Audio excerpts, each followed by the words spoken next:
حضرات ایسا ہے کہ چند باتیں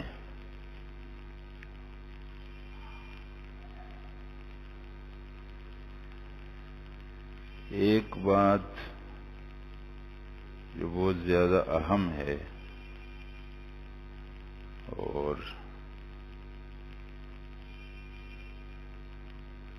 میں یہ چاہتا ہوں کہ وہ آپ کے سامنے بیان ہو جائے اور ہم سب کی سمجھ میں آ جائے۔ وہ دو باتیں ہیں اصل میں، وہ ایک بات دو باتوں پر مشتمل ہے۔ ایک تو ہم سب کی بنیادی ضرورت ہے دو باتیں، کیونکہ ہم لوگ جو ہیں جتنے جو انسان کہلاتے ہیں تو ہم میں سے ہر ایک کا ایک تو یہ جسم ہے اور ایک اس جسم کے اندر دل ہے۔ تو اس جسم کی بھی ایک ضرورت ہے اور ہمارے اس دل کی بھی ایک ضرورت ہے، اور جب وہ ضرورتیں پوری ہوں گی تو وہ دل بھی ٹھیک استعمال ہوگا اور وہ جسم بھی ٹھیک استعمال ہوگا۔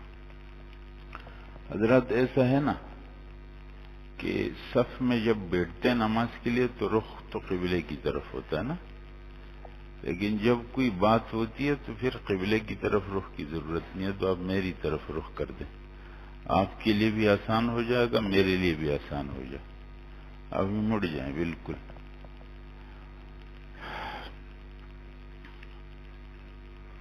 تو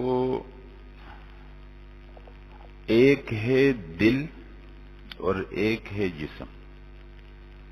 دل سے مراد گوشت کا وہ ٹکڑا نہیں ہے جس کا علاج دل کے ہسپتال میں ہوتا ہے، بلکہ دل سے مراد اس ٹکڑے میں اللہ نے ایک قوت رکھی۔ اللہ جل جلالہ کی ایک عجیب ترتیب ہے اور اللہ کی عجیب تخلیق ہے۔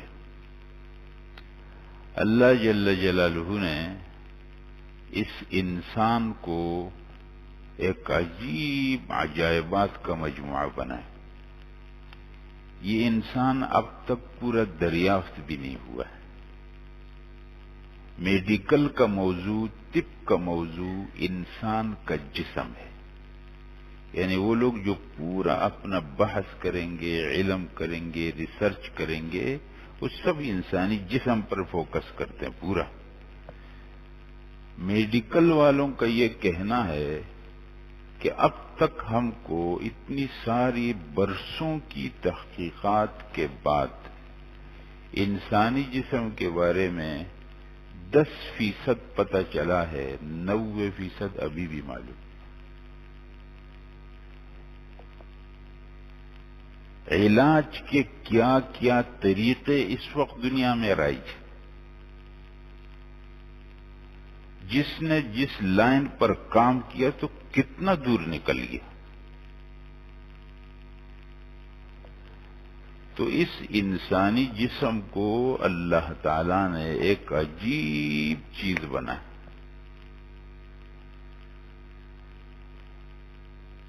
اب آپ دیکھیں گے نا حضرات انسانی جسم کو تو آپ کو نظر آئے گا کہ اس انسانی جسم میں ہر جگہ ایک پرزہ ہے اور اس پرزے میں ایک قوت ہے۔ مثلا یہ آنکھ کا پرزہ ہے، پتلی ہے، یہ اس کی شکل ہے نا، اندر ایک گول گیند ہے اور یہ اس کی حفاظت کے لیے ہے، یہ چیزیں۔ اب ہم اس بحث میں نہیں جاتے کہ اس آنکھ میں کیا کیا اللہ نے کمالات پیدا کیے، صرف یہ بیان کرتا ہوں کہ ایک تو یہ پرزہ ہے اور ایک اس پرزے کے اندر دیکھنے کی قوت ہے۔ پرزہ تو نابینا کے پاس بھی لیکن قوت نہیں، یہ بات صحیح ہے۔ یہ کان کا ایک پرزہ ہے اس کی ایک خاص شکل ہے، اور ایک اس میں سننے کی قوت ہے۔ بہرے آدمی کے پاس پرزہ تو ہے لیکن اندر کی قوت نہیں۔ یہ زبان کا ایک پرزہ ہے گوشت کا، اور ایک اس میں بولنے کی قوت ہے۔ گونگے آدمی کے پاس پرزہ تو ہے لیکن قوت نہیں۔ انسانی جسم کے اندر اللہ تعالی نے دماغ رکھا ہے، اور اس میں اللہ نے سوچنے اور فکر کی قوت رکھی۔ دماغ تو مجنون اور پاگل کے پاس بھی ہے لیکن اس میں وہ قوت اندر نہیں۔ اللہ جل جلالہ نے انسانی جسم میں 2 ہاتھ رکھے۔ 2 ہاتھ کی یہ شکل، یہ پرزہ ہے، اور اس میں پکڑنے کی قوت، یہ ایک قوت ہے۔ جس آدمی کو فالج ہو جائے اس کے پاس پرزہ تو ہے لیکن اندر کی قوت ختم ہو گئی۔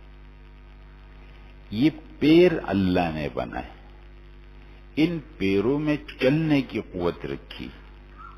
جو آدمی معذور اور اپاہج ہو جائے اس کے پاس پرزہ تو ہے لیکن قوت نہیں۔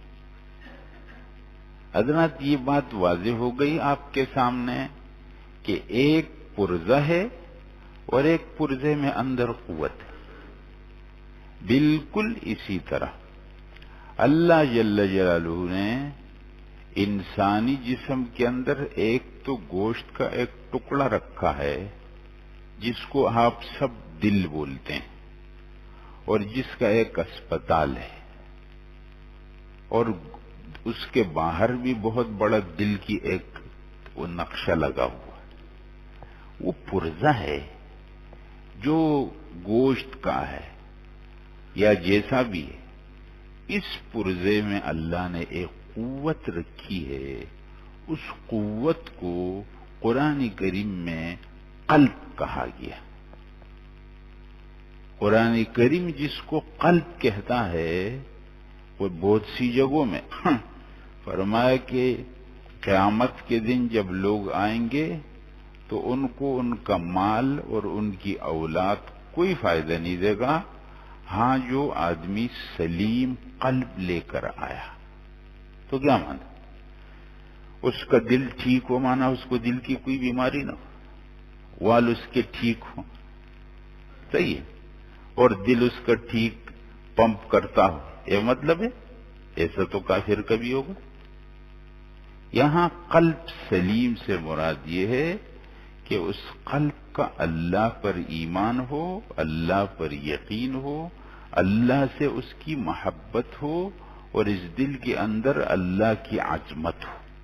جب یہ بات یہ قلب سلیم، اور جب اس دل سے اللہ پر یقین ہٹے گا تو کسی اور چیز پر یقین آئے۔